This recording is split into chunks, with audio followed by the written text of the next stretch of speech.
పవన్ కళ్యాణ్ ఒక పెద్ద చీటర్. 8 కోట్లు మింగేశాడు. సోషల్ మీడియా పుణ్యమా అని ఎవరు పడితే వాళ్ళు వీళ్ళు అని తేడా లేకుండా విమర్శలు చేస్తున్నారు. ముఖ్యంగా మీడియా అటెన్షన్ కోసం పాకులాడే కొందరు మెంటల్ గాళ్ళు స్టార్లను టార్గెట్ చేస్తూ ఏదేదో వాగేస్తూ ఉంటారు. అలాంటి వాళ్లలో కమల్ ఆర్ ఖాన్ కేఆర్కే పేరు మొదటగా వినిపిస్తుంది.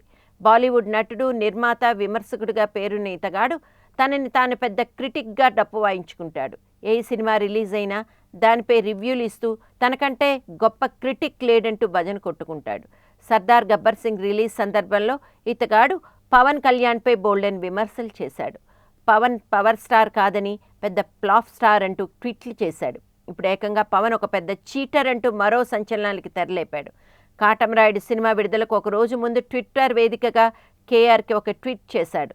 అందులో సర్దార్ గబ్బర్ సింగ్ చిత్రంతో నష్టపోయిన బయ్యర్సు చేస్తున్న దీక్షకు సంబంధించిన ఫోటోను పెట్టి పవన్పై తీవ్ర వ్యాఖ్యలు చేశాడు.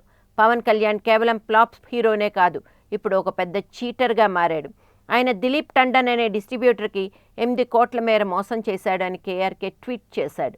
ఇది చూసిన పవన్ కళ్యాణ్ ఫ్యాన్స్ అతనిపై తీవ్ర ఆగ్రహం వ్యక్తం చేస్తున్నారు. పూర్తి విషయాలు తెలుసుకోకుండా ఇలాంటి చెత్త పోస్టులు చేయటం ఏమాత్రం సరికాదని, సర్దార్ గబ్బర్ సింగ్కి సంబంధించిన ఆర్థిక విషయాలపై పూర్తి స్థాయిలో అవగాహన లేక చెప్పుడు మాటలు విని ఇలాంటి పోస్టులు పెట్టొద్దన్న హితవు పలుకుతున్నారట.